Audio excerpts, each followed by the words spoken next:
welcome back to episode number 15 of Red Brick Recap. We've made it through an entire semester of Miami sports.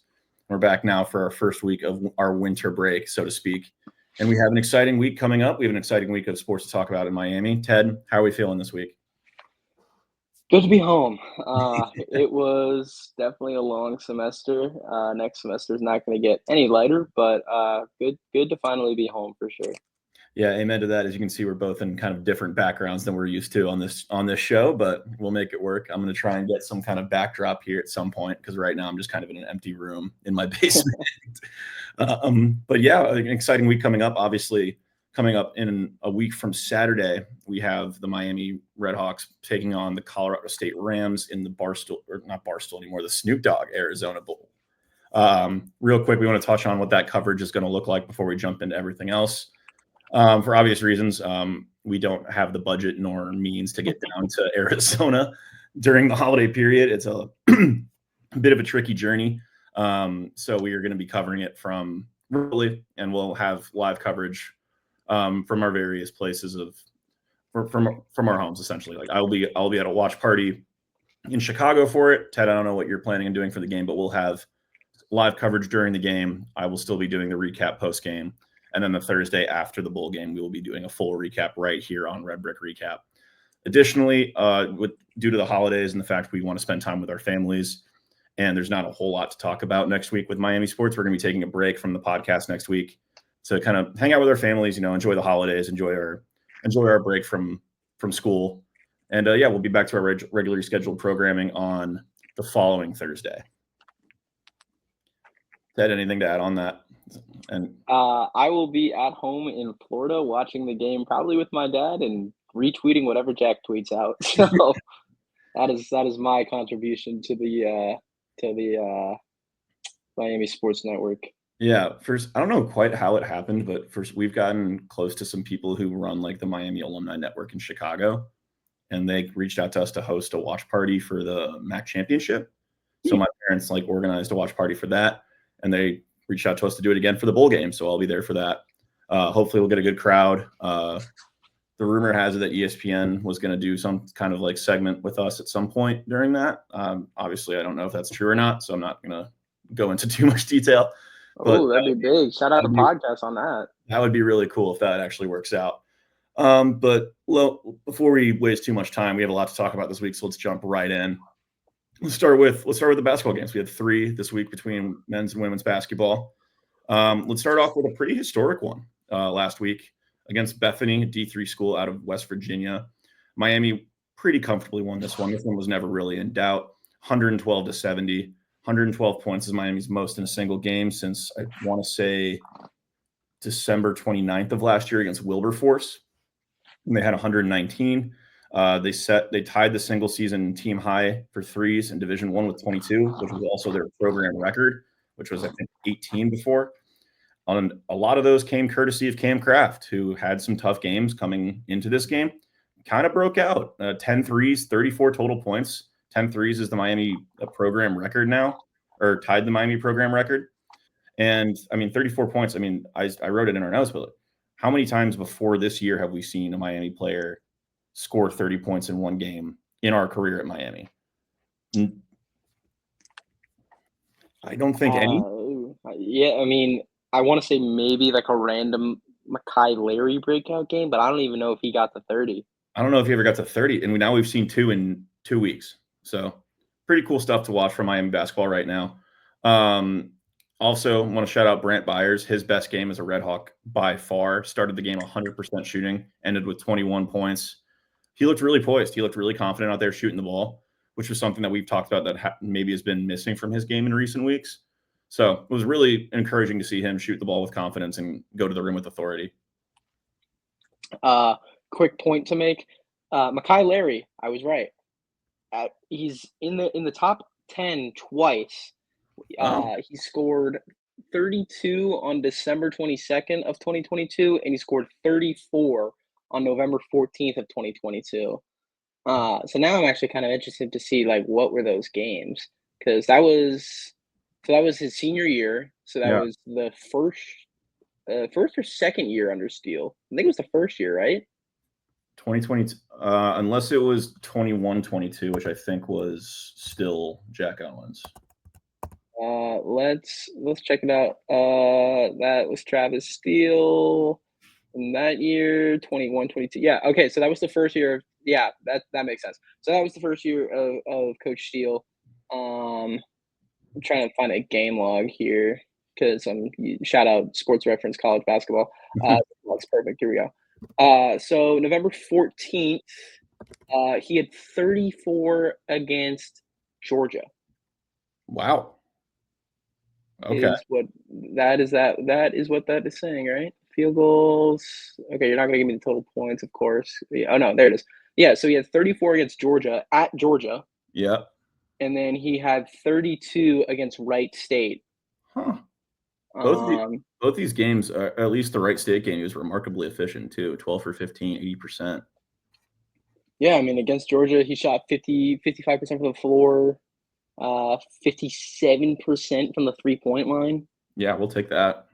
And I mean, if you want to talk about the difference between, these 30-point games and then Kraft's 30-point games, Kraft was it was basically all behind the arc, 10 threes to 30 Mhm. points right there. Makai Larry, he made 4 against Georgia, and then against Wright State, okay, he made a little bit more against Wright State. He made 6 against Wright State, but that's a little more than half of his points came from threes. Almost what is it, 90% of Kraft's points came from the three. So like, uh, shout out Makai Larry. Shout out Makai Larry.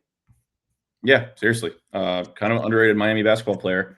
Before we spend too much time about the Bethany game, because as much as it was a good win, it was against a school that Miami, frankly, should be beating.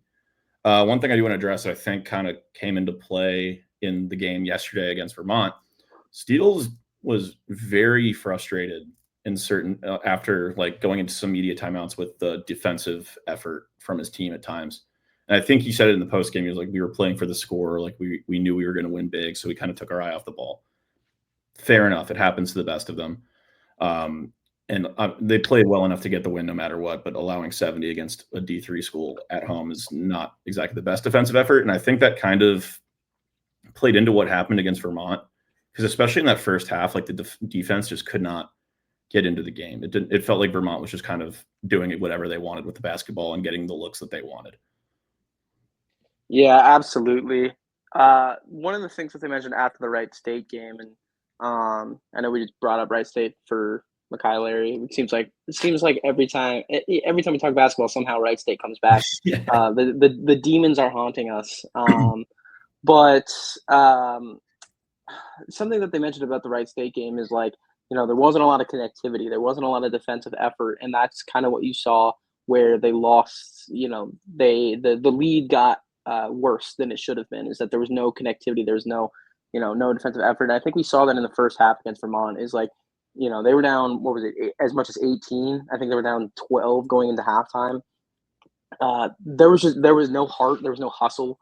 I think that's part of the reason why Evan Ipsaro played a lot more minutes than I think we're used to seeing him play, is because he got on the court and he's always going to be a guy that's going to show hustle. We talk about him being a spark plug, like true energy guy off the bench. And I mean, he was in that closing lineup too. Like he was out there,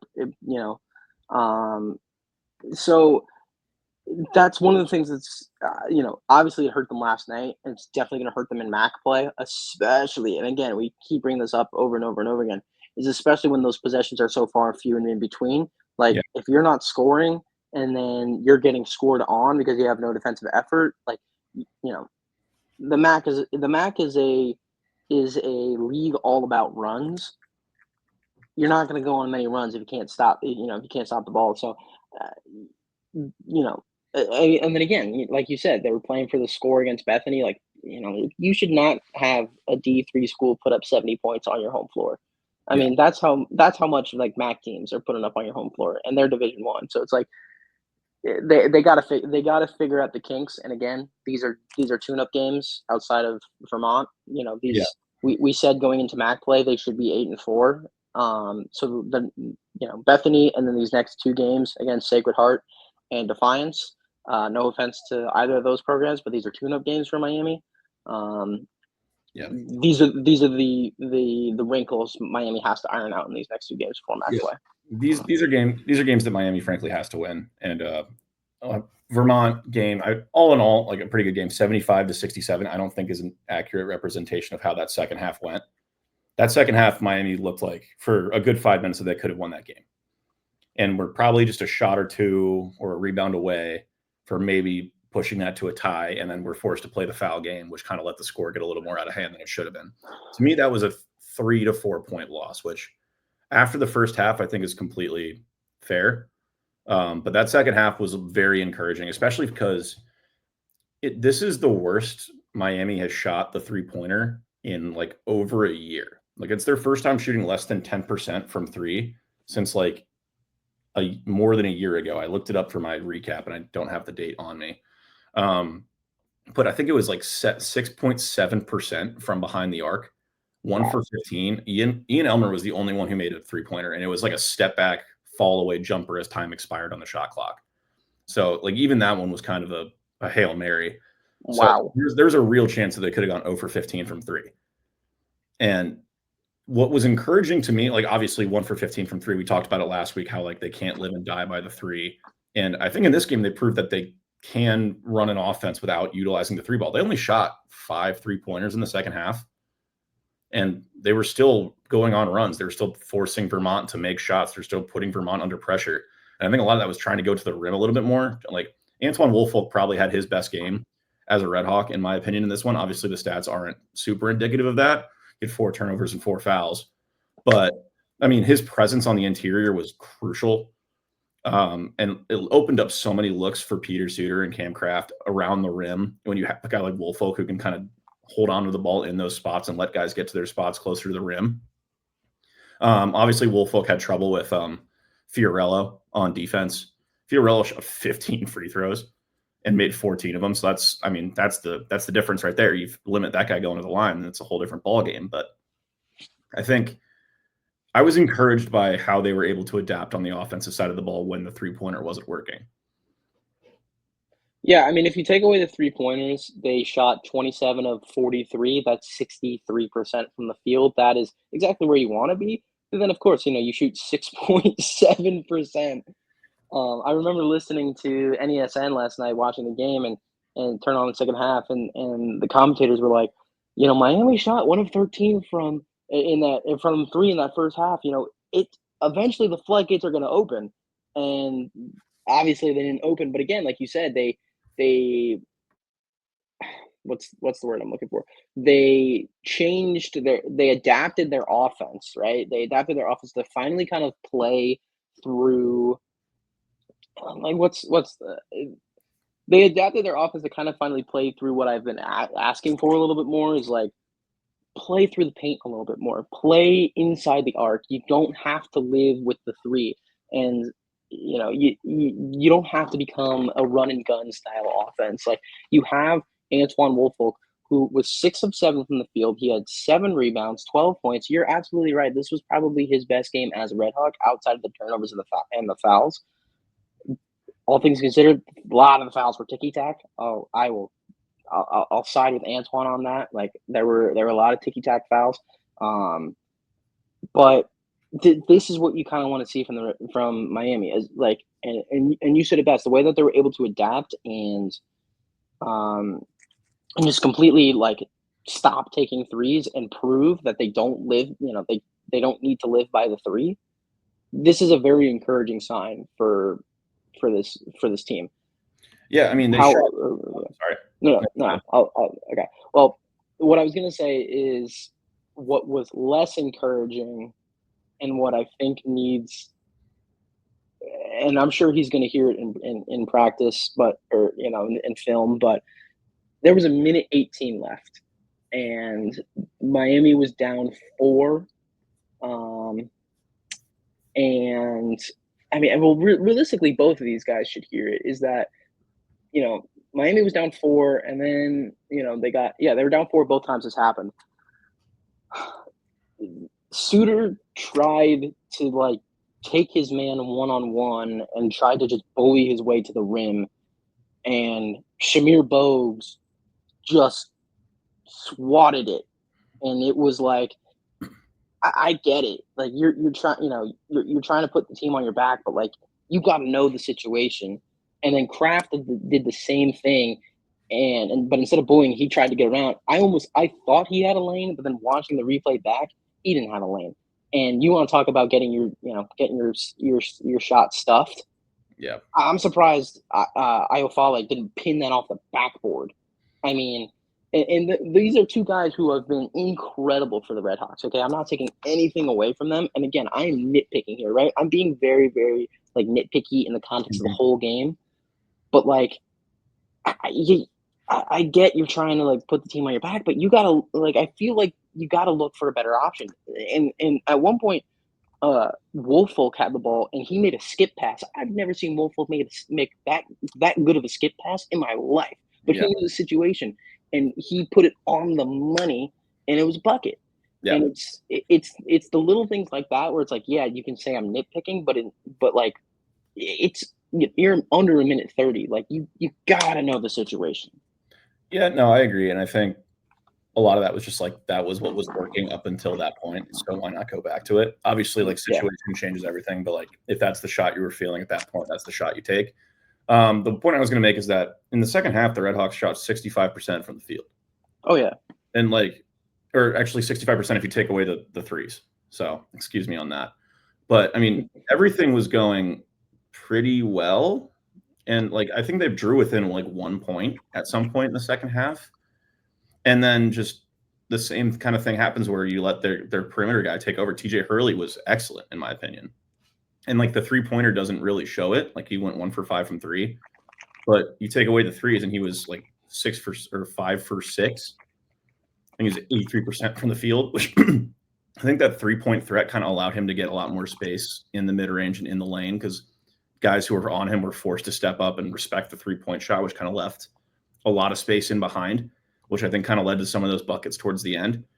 Still, I like all in all, like Vermont played the game they needed to play to win. They were coming off a 3-point or 3-game losing streak. They knew what they needed to do to get this win. These are familiar foes they played last year. It's the same coach. There wasn't a ton of turnover on Vermont's roster. So Miami knew what to expect. This was the game that was going to be close no matter what, and it was going to come down to a couple buckets no matter what happened.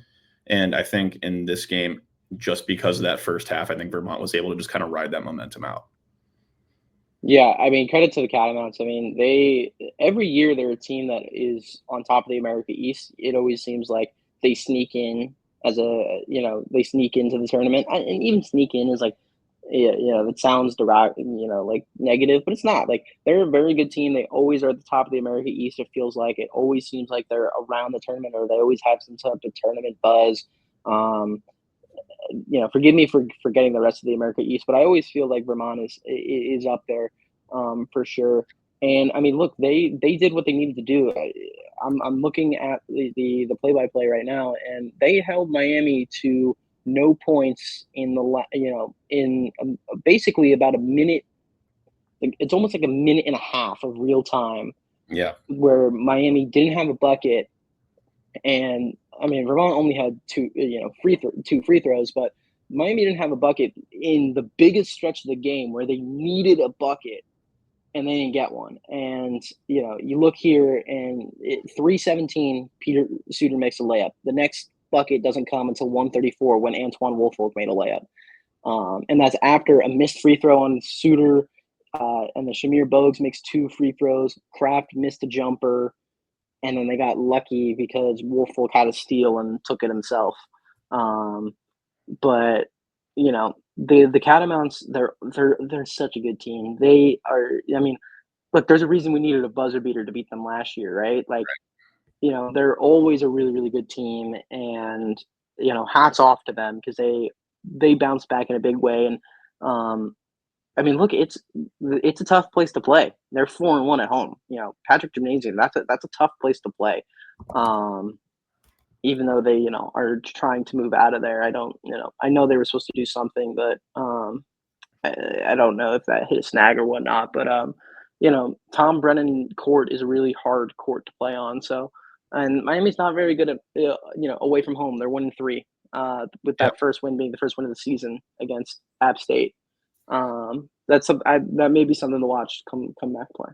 Yeah, I just want to add one more thing about Vermont is like the America East is an interesting. It's actually a really interesting conference to follow. Like I don't think I'd ever really actually looked at it, but like Vermont, New Hampshire, UMBC, everyone knows about their NCAA tournament stuff.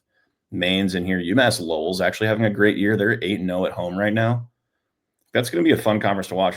Vermont is actually at the bottom of that pack right now, even though they kind of find a way to turn it around in the second half usually. But yeah, they're 6-7 right now, and that's by far not their best season, but obviously a lot of time left in the season. But yeah, good win for Vermont. Lots of, I want to say positives to take away, but lots of learning experiences to take away from that game that Miami can use come MAC play after the new year.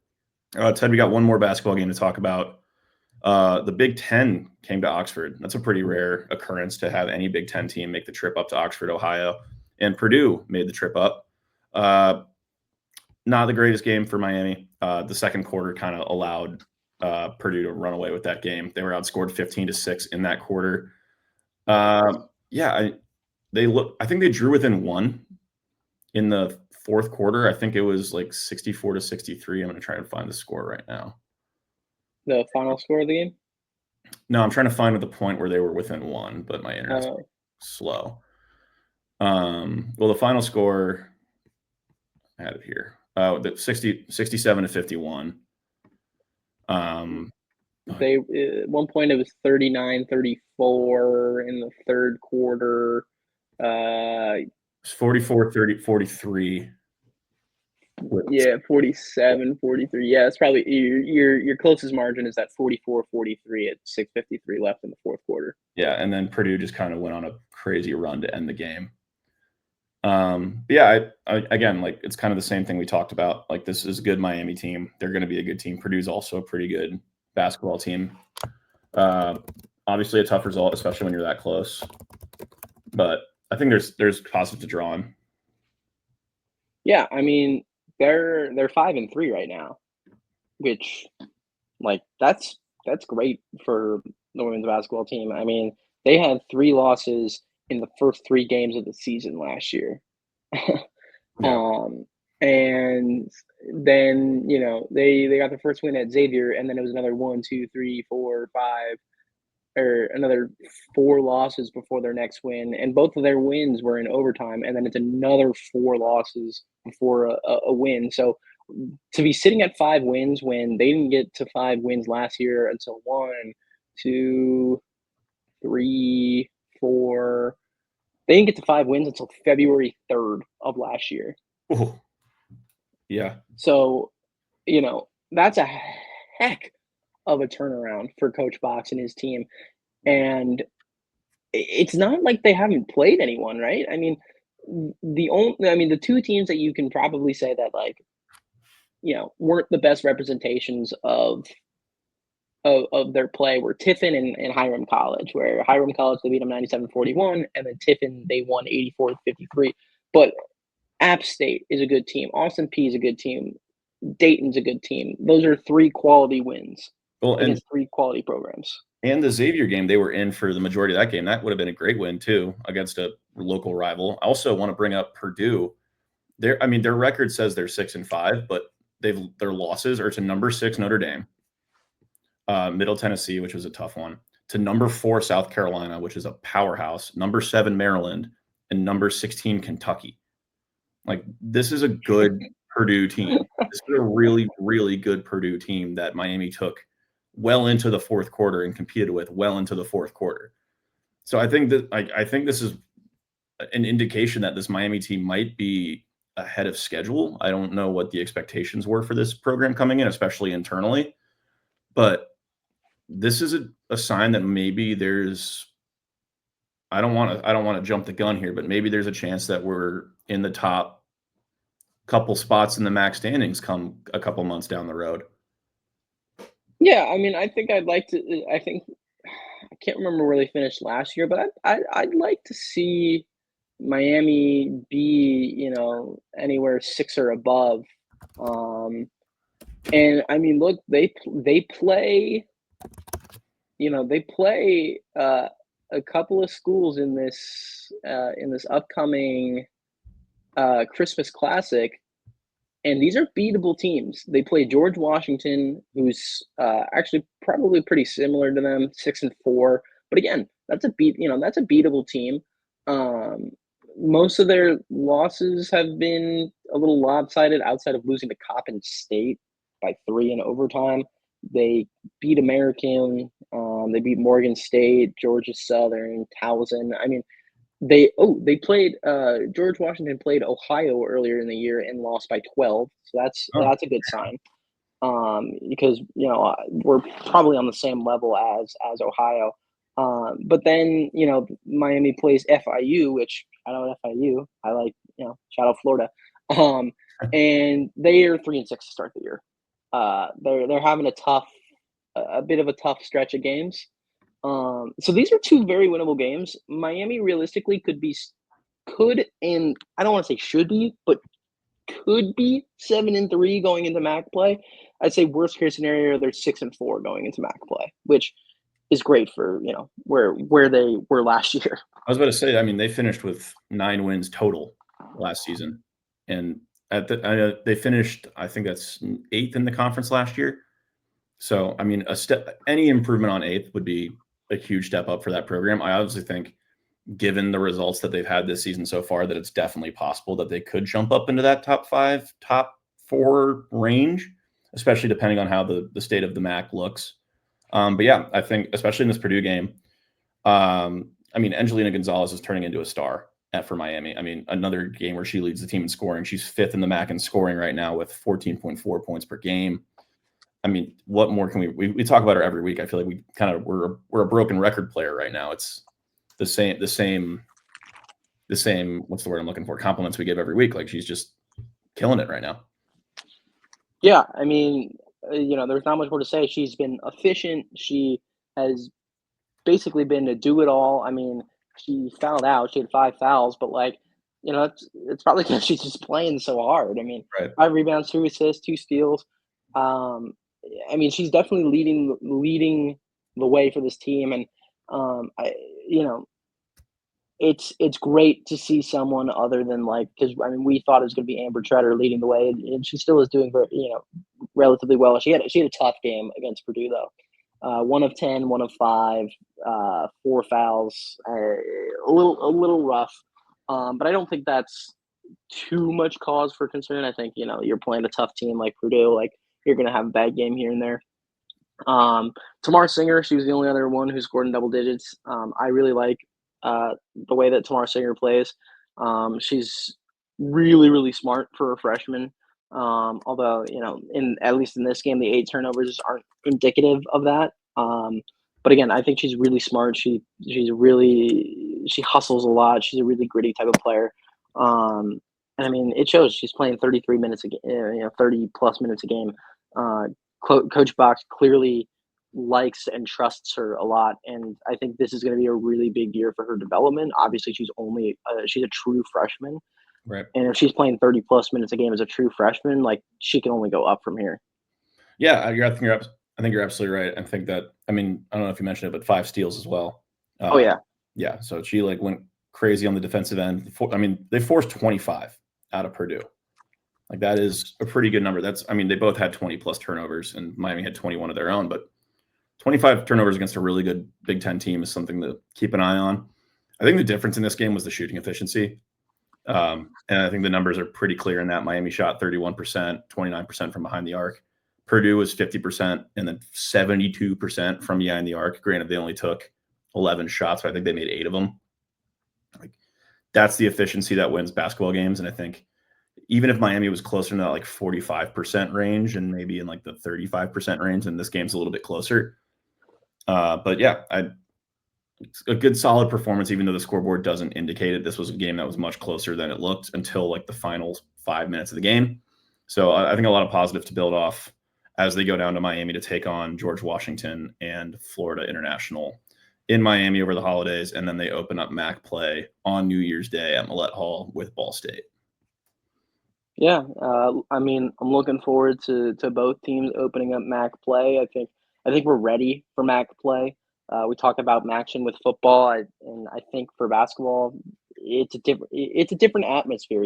Like I feel like of all games outside of maybe like Cincinnati coming to town, like fans get into MAC play. They you I mean, you may not know the school at all, but as soon as they step in your building, you're like, all right, you're done here. Like Mhm. you're like we hate you for these 40 minutes of play. Right. So, Mac definitely has a different atmosphere, and I love it. And then this is just a quick side note. I completely missed this when we were talking about Mekhi Larry. He had another 30-point game. So we witnessed at minimum three 30-point games in our time, and Mekhi Larry did it in one season. Um, but hopefully we can witness three this year, maybe by three different players. Who knows? I'd love to see Ian Elmer get a 30-point game. But hey, that's where Mac play is. He had statistically his best couple of games in MAC play last season. So looking forward to both teams. Obviously, it's going to be a really fun year, especially if both teams can be higher seeds in the tournament. Yeah, 100% agree. Well, on that note, let's move on to probably one of the biggest games coming up in Miami. At Miami, we have the bowl game between Colorado State and the Miami Redhawks on December 28th at in Tucson at Arizona Stadium for the Snoop Dogg Gin and Juice Arizona Bowl. I got to brush up on the official name. It kind of confuses me every time. But yeah, I mean, this is a game that's I expected Miami to be in the Arizona Bowl. I think a lot of people expect them to be in like a lesser size bowl. But I think this is actually a really interesting matchup because Colorado State's better than their 8-4 record indicates. And I think Miami's better than their 8-5 record indicates. So I think this is a sneaky, really competitive matchup. But before we jump in to talk about who will be playing in this game, I want to take a minute to talk about who will not be playing in this game for both sides. And I want to start, before we jump into Miami, I want to start with Colorado State because they got absolutely hosed by the portal. They got like their entire team, all of their top performers are in the portal. It is, Ouch. it is insane. Caleb Goody is their number one receiver. And I mean, in comparison to some of the numbers Miami receivers have, like they may not sound good, but a lot of guys caught passes for Colorado State this year. So these were the guys I'm going to say are the number 1 and 2 statistically, but a lot of guys were there to catch passes. Caleb Goody was the number 1 receiver, 436 yards, 4 touchdowns. He's committed to Cincinnati of all places. So he'll be playing for the Bearcats next year, but he will not be playing in the Arizona Bowl, as far as I know. Jamari Person's their number 2 receiver. He hasn't committed anywhere, but he had 386 yards and a touchdown. He was their number 2 receiver. Again, not going to play in the Arizona Bowl as far as I can tell. That's 2 huge weapons for Fowler Nicolosi to be without. And it'll be interesting to see how he deals without his top 2 guys. And then Boom Jock. Hope I'm pronouncing that right. He had 100 tackles, an interception, and a forced fumble. He was their top linebacker statistically. He's not coming in. He's not going to be playing in the Arizona Bowl. And then there's one incoming name I want to talk about because, every offseason they do like the college football, like all name teams. I think Colorado State picked one up in the Is it portal. is it Rowdy Beers? It's Rocky Beers. Rocky Beers. Yeah, Rowdy's the other brother. Yeah, Rocky Beers will be joining the Colorado State Rams next year from FIU. That's just an insane name. 6'5" tight end. That's going to be a name to watch next year. But obviously, for obvious reasons, he's not going to be playing either. That's 3 impact players for Colorado State that they're going to be without. Obviously, Miami has some losses of their own, but that's 3 huge pieces of their offense, and it'll be interesting to see how Colorado State's able to like bounce back from that. Yeah. I mean, gosh, man, I could go on and on about the transfer portal and how I think there are so many things that are broken about it. But yeah, I mean, obviously losing your top wide receiver is so tough, and then you lose another wide receiver in Boam Jock. I don't know how much he played, but you also lose tight end Jordan Williams. I mean, Nico Lopez, linebacker. Like, I mean, I'm just going through their transfer portal right now, and they're just getting. I mean, again, yeah, like you said, they got decimated by the transfer portal. But yeah, I mean, it's the transfer portal is so tough for me because it's like okay, teams have an opportunity to kind of really bring in guys that they want, guys who maybe haven't were at a bigger school and didn't play, and then they can come somewhere else and they can star. Um, or you just, it's like we talked about, like Caden Samanza last week, where it's like you could have a really good year with a player, but if you don't capitalize on that, then they're gone. Right. And I think for to a lesser extent, and we'll talk about it here in a second, that kind of happened with Miami. Um, and again, we'll talk about it, but I mean, yeah, Colorado State got decimated. But hey, these are one of the things where it's like you could have another Miller Moss situation where, right, like USC, they're I think it was the year Caleb Williams went to the draft. Mm-hmm. Um, he opted out of the Direct TV Holiday Bowl, Right. which is a better name in my opinion than the Arizona Bowl, the Snoop Dogg Arizona Bowl, presented by Gin and Juice by Dre and Snoop Dogg. Is that the official name? The official name, according to the Miami website, is the Snoop Dogg Arizona Bowl, presented by Gin and Juice by Dre and Snoop. Oh my God, that's a mouthful. Good grief. Gosh, I love how creative these names are. I would love to name a bowl. But anyways, well, I mean, hey, it can't get any better than Miami's, like, what was it, 1930 bowl game where they went to the Salad Bowl. Yeah, that's bad. Yes. But yeah, back to the Colorado State and the transfer portal. This is an opportunity for some of the guys who maybe didn't play a whole lot this year. This is their chance to say to their coaches right now, like, hey, this is why we should be playing next year, or even say, you know what, like, I got a chance to get my name out there. Maybe a program will take a flyer on me and have me start. So this is their chance. But yeah, shout out Colorado State for getting Rocky Beers. I know Rowdy Beers is still in portal, but I know he left FIU at one point to become a firefighter. So I don't know if that's still on the table for him. But yeah, shout out Rocky Beers. Yeah, and I mentioned that they lose their top two receivers, but there are also 5 other receivers that caught at least 10 passes. So it's not like this receiving core is completely decimated. Like, they lose their top 2 options, but this is a pretty evenly spread offense. So it's to say, like, yes, they lost some pieces, but that does not mean the end of the world for this offense. And it's still going to be a formidable foe for Miami to face. Speaking of Miami, we would be remiss without talking about the players that will not be with Miami on their roster for this bowl game. We talked about them in the previous weeks, but we finally have some commitment from some of them. So we'll run through some of those real quick. Reggie Virgil to Texas Tech. He was the deep threat. He was the guy that opened up the field. We're going to talk about some guys who we think are going to step into those roles here in a second, but that's a huge loss for Brett. I mean, at times it felt like it was just like, screw it, Reggie's down there somewhere, like, throw it up there and he'll go get it. And that's not going to be in play. Obviously, Texas Tech's on a tear. It seems like every day they're getting someone out of the portal that I'm seeing on Twitter, and they're getting a new commit. Obviously, Will Jados, Miami's top O-lineman, in my opinion, also goes to Texas Tech. That's 2 huge pieces of the offense that are no longer going to be in Red Hawk uniforms and are not going to be playing in the bowl game. Those are 2 guys that drastically impacted Miami's success this year. Especially, I mean, it doesn't show up in the box score, but Will Jados was kind of the anchor of that line at times. And obviously, Virgil's stats speak for themselves, like 800 plus yards, 7 touchdowns. Those are huge pieces that you now have to replace in like a 2-week period. And you have to kind of get these guys ready for roles that they haven't played in all year. But yeah, I think those are the 2 guys that I think Miami's going to miss the most. Obviously, the other, Javon Tracy is another huge piece. And Rayon Strader's going to be a huge part of that, a huge miss on that defense. But not having Virgil and Jados, I think, are going to be crucial for Miami in the bowl game.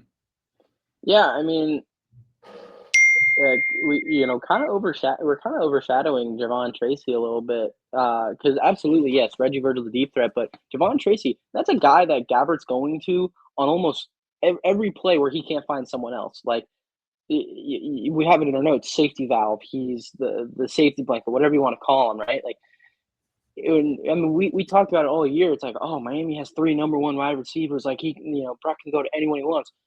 Now 2 of them are gone, and now he's got one more in Cade McDonald. And I'm assuming they're all going to play, right? Because it's their last game, or like. I haven't heard anything otherwise. I would assume they're playing, unless there's an injury that I don't know about. But as of now, I'm going to go with the fact that McDonald's going to play, Gabbard's going to play. Those guys are going to play. Solid Tech too, you think? I would assume so. You don't wanna end your career on a loss, if you have an Yeah, opportunity to win another one, I think. Um, but yeah, I mean, the loss of Reggie Virgil is gonna hurt. Texas Tech, I did not see that one coming. I thought he was all but going to, play Florida. Um, why am I forgetting their coach's name right now? Billy Napier. Um, Billy Napier, thank you. I thought he was. I guess maybe Billy Napier said something he didn't like or whatever because I thought he was all but confirmed. Javon Tracy, I thought that was another one that was all but confirmed at Indiana. Yeah, I thought he was locked, almost a locked Indiana, but I guess PJ Fleck over at Minnesota told him something. Um, and then Will Jados, I didn't really see him going anywhere. I like there's no traction there. So Texas Tech, I think it came as a surprise just because it's like, oh my gosh, he went somewhere. Um, and then yeah, the big one. I mean, I texted you as soon as this happened, but Ryan Strader goes to Auburn, like yeah. of I all was places. I was driving home. I had to like pull over and like fact check that for myself because I was like, "Whoa, wait, no, that can't be right." Auburn's building something over there. They've been really active in the portal. I think their NIL collective's kind of stepping up. I know, like I've talked to people who've been around that program, and I know that Auburn does have a pretty significant war chest when it comes to NIL money. And I think they're putting it to good use. I think they're getting one of the best corners in college football, in my opinion. I think that Rayon Trader with the right coaching and with the right team around him becomes a breakout star for this program. And I'm trying to see who else Auburn's got in the portal. They got Xavier, they Jackson got a Arnold linebacker from LSU, lineman from Western Kentucky, picked up Jackson USC, Arnold from USC. Oklahoma. They got They got the QB from Stanford. They got Ashton Daniels. So that's who's going to be their starter next year. I mean, they've gone crazy in the portal. Like, Didn't they pick up Jackson Arnold in the portal from Oklahoma? I don't think so. Did Where they? did he go? I thought he went. Oh, yeah, they did. Wow. Yeah, he did. Jackson Arnold goes to Auburn. I don't know where Ashton Daniels going to play then because he transferred in from Stanford. But yeah, anyway, well, like we're getting sidetracked. But yeah, Auburn's been going crazy. Like Xavier Chaplin, tackle from Virginia Tech, they're building something pretty cool down in Auburn. It's definitely gonna be a team to watch next year, and with the right system around him, I think Rayon Strader is going to be an absolute stud for that program. So I think that's a huge get for them, really smart get for them, and it's been a while since Auburn's been competitive in the SEC, and I, for one, would love to see them like kind of surprise some people next year with this new spread of talent that they have. So Strader, good best of luck to him. He was great for Miami. We kind of saw the writing on the wall, especially this year as he continued to improve and continue to prove that he is one of the best corners in the region, if not just in the conference. So, I mean, this is the age that we're in. Miami has some really solid, talented players that, when they prove themselves, will go on and make money at these Power Five schools. That's the reality of the world we live in. But yeah, I think Miami now has the fun task of trying to find some guys who are going to step into these roles, especially in the short term, and try and like not recreate, but try and mimic their production in some way, or at least kind of a level of production similar to what they would have got in that game. And I want to start with the guy who I think is going to be replacing Javon Tracy. I think Cameron Perry steps in that role pretty quickly. We saw it in the last couple of weeks. Cameron Perry was starting to get involved in the offense a little bit more. I think he finished with like 5 or 6 catches on the year. I don't have the numbers in front of me right now, but I mean, he saw limited action. He was a good route runner, got open a fair amount, and he is the similar build to Tracy. I think they're pretty similar in stature. Hold on, I'm trying to pull it up real quick. He had 8 catches for 109 yards, no touchdowns. He is 5'9", 168, a redshirt sophomore. Tracy is 6', 206. Okay, so he's a little bit smaller, but A little bit smaller. I'd say he's more similar to Cade McDonald. McDonald's 5'11", maybe 5'10", 5'11", 200. He's I mean crap. I mean, Cam Perry is honestly kind of similar to Kevin Davis. yeah, Uh, Kevin Davis is 5'9", 170. Cam Perry 5'9", 168. yeah. I mean, Cam Perry's not exactly like, he's not a physical specimen, but he's a guy who did get open. I mean, 8 catches for 109 yards says it all. Obviously, not super involved in the offense, but when he got his chance, he was involved. And without 1,600 yards of production at receiver to replace now, I think someone's gonna have to step up. And outside of Cade McDonald, Andre Johnson hasn't been awesome this year. So who else do you go to? I think it ends up being Cam Perry. Yeah, I mean, I kind of want to see. I kind of want to see Andre Johnson involved a little bit more. I feel like we only saw him when he was like blocking, or like the random like, oh my gosh, right, Andre Johnson, he plays for this team. Um, I don't. I mean, he's a redshirt senior. I don't know if he like maybe has another like some. Maybe he gets another year of eligibility, which would kind of be cool to see him come back to Miami and play a little bit for them. I don't. Again, I don't know. Um, but I mean, yeah, you're absolutely right. Miami's going to have to find people at least quickly to, do what Reggie Virgil and Javon Tracy were doing, and then long term they're going to have to figure it out. Um, and I mean, I think that's the good thing about Chuck Martin. He really knows how to recruit, and and we talked about it. He really knows how to recruit for his system, right? He's not a guy who's gonna be like, oh, I'm not necessarily gonna go after. Well, maybe he does, but he's not gonna try to go for like the top, best talent available. He's gonna go after a guy who he knows is gonna fit into his system and who knows what it means to be a Miami Redhawk.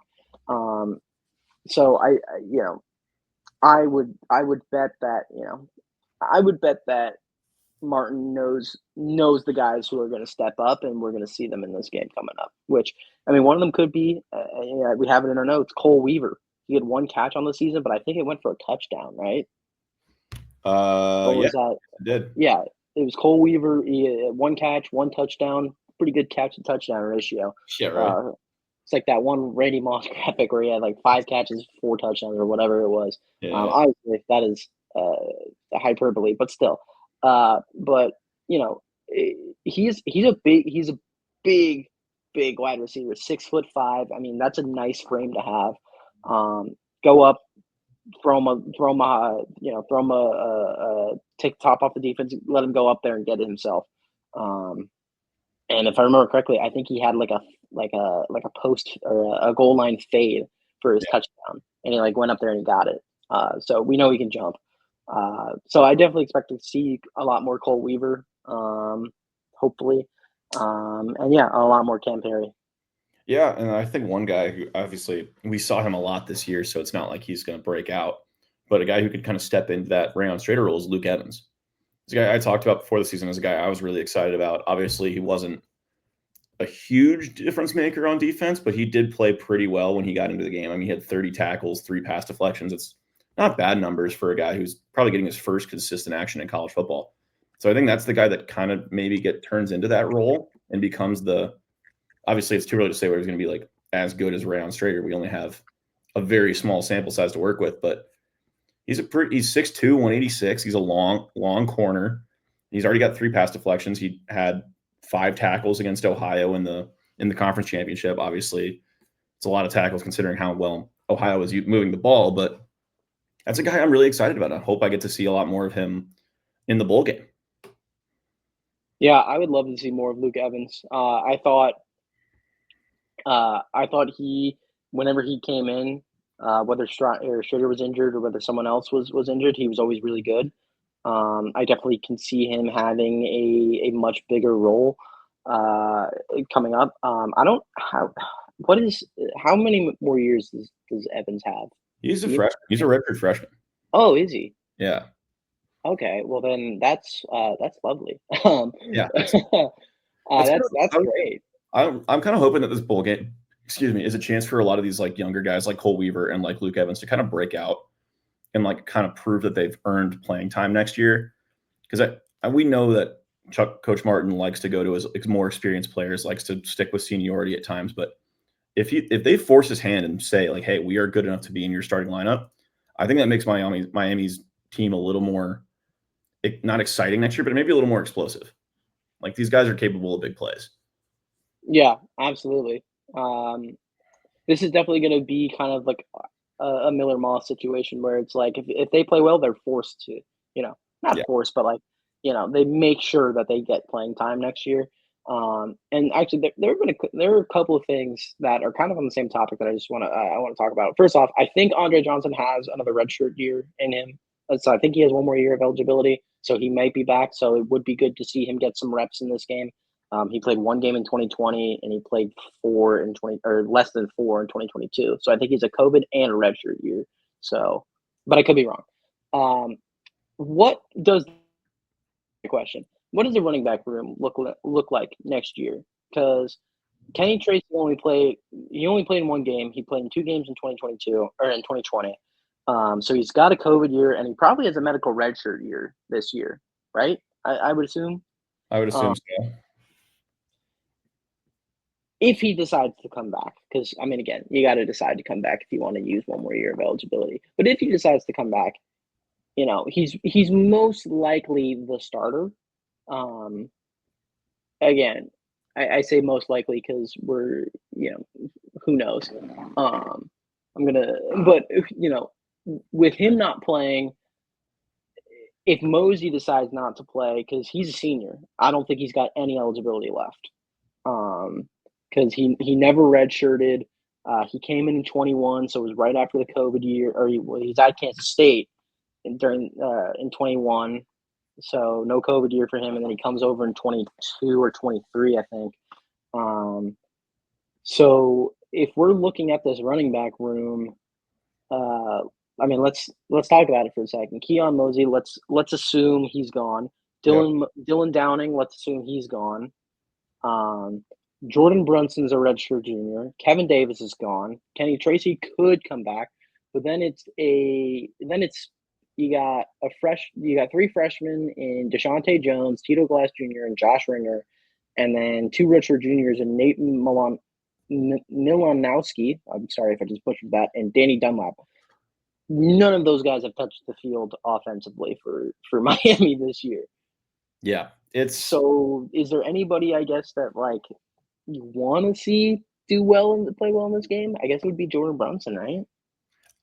For me, so like Jordan Brunson, absolutely. I think he's in pole position right now. But I think out of that core of freshmen, I think there is someone who could maybe make the case to be even not a backup, but maybe kind of this like running back guy committee. Like Deshaunte Jones, his build he's 5'10", 245. That screams third down back. That screams power back to me. That screams like someone you can use in the running game. Josh Ringer is 6'1", 203. He is by no means a small guy. Like these are guys I think can make a step and maybe be a factor if they perform well in this bowl game. Obviously, we're speaking in complete hypothetical right now, but I think there is potential in this group of freshman running backs. My train of thought is if you're a junior and you haven't seen the field in your time at Miami, then maybe you're not good enough to see the field. Obviously, that's not always the case, and people do break out late on in their careers, but I think I'm more excited about the freshmen than I am the juniors. And obviously, if Jordan Brunson has a big game, it's Jordan Brunson's position to lose. Yeah, Deshaunte Jones. He's got an interesting build. He's 5'10", 245. I think absolutely he can be a third down back. But one of our most successful years outside of Keon Mosey this year, and all things considered, I don't think anybody saw this coming from Keon Mosey. So shout out Keon Mosey. We love you, Keon. We love you, Keon. But one of our most successful years on the ground was the Rashad Amos year. Rashad Amos, 6'1", 240. There's a guy on roster who's very, very similar to that build, and that's Tito Glass Jr., 6'2", 238. I'm not saying that we try to recreate Rashad Amos, but what is it? I think it's the Moneyball reference. We can recreate him in the aggregate. Yeah. But Tito Glass and I'd like to see a little Tito Glass and Deshaunte Jones, maybe a little thunder and lightning tandem. But then, yeah, I mean, you mentioned Josh Ringer. Shout out Josh Ringer. is the starting running back on my college football 25 Miami rebuild right now. So shout out Josh Ringer, because I don't think Deshante or Tito are in the game. But yeah, so at least for me, like obviously there's gonna be a lot of questions with quarterback. Obviously, that's the next big thing. But running back to me is one that has a lot of questions. But hopefully Jordan Brunson or one of these younger freshmen can answer it or maybe not answer it, but temper the tides a little bit Yeah, in this bowl game. I think you mentioned like the running back room has a lot more intrigue for me just because we haven't seen a lot of these guys consistently. We've seen Hessen. We've seen what Hessen can do. We know we don't have Brett next year. We've seen Maddox Kopp on the field. We've seen these guys. We know that, not to sound incredibly harsh, but like frankly, they're not the same level as Gabbert, which very few quarterbacks in Miami history are. So that's a high bar to set. But I personally would be more excited about a new incoming quarterback than I would be about the in-house fixes. Whereas with the running back position, I'm very excited with the guys we have in-house right now and would like to see some of them get some action. I do want to talk briefly about Colorado State and what we're expecting from them. They're a really ground dominant team, so I'm expecting a pretty big performance from guys like Salopek and Ty Wise in what could be their last college football games. So I think that if Miami stops the ground game and gets Colorado State moving backwards, then it's a very good game. But I think the key to the game is Miami can't play from behind. I think we said it against Ohio that Miami doesn't play as well when they fall behind and they're forced to kind of air out the ball a little bit more. So I think if you get an early lead and kind of are able to control the clock and control the line of scrimmage, it'll be a good day for Miami. And if they fall behind early, maybe not as good. Yeah, it's all about getting ahead for Miami. We've beaten this into a pulp. We've seen the games where they're ahead by a touchdown. Let's talk about that for a second. They got to be ahead by a touchdown. Yeah. Because we saw in the MAC championship game when they don't score a touchdown, they don't play well. So obviously, I think if they're able to get ahead first, I think it's gonna be a Miami game. Simply put, I don't know if Colorado State, if they're down early, whether it's 7 or whether it's 14 or 10. I don't know if they have on whatever's left of their roster. I don't know if they have enough to go up against a very experienced group, right? I mean, we even without the transfers, Gabbert 6 years, Solopek 6 years. Colby Borders, who's on that offensive line, has been there for 4 years. Charlie Nank has been there for 3 years. John Young, who's a senior, he's been really, he played at Kentucky, so he's experienced. Mm-hmm. Reed Holsky, he's been on that line for what seems like forever, right? Like, and he's going to the Hula Bowl. Him and Cade McDonald, I believe, are going to the Hula Bowl, so that'll be something to watch. I think Reed Holsky can latch on somewhere. I do too. Yeah. I think if he has a really good Hula Day performance, I think he can latch on somewhere. But yeah, I mean, it's gonna be a really bittersweet game, for sure. It's gonna be a bittersweet game, because it's gonna be the last time we see Brett Gabbert in a Miami uniform. It's gonna be the last time we see Matt Solopek in a uniform. The two captains, the two field generals of the team. So yeah, two guys who hopefully they can win.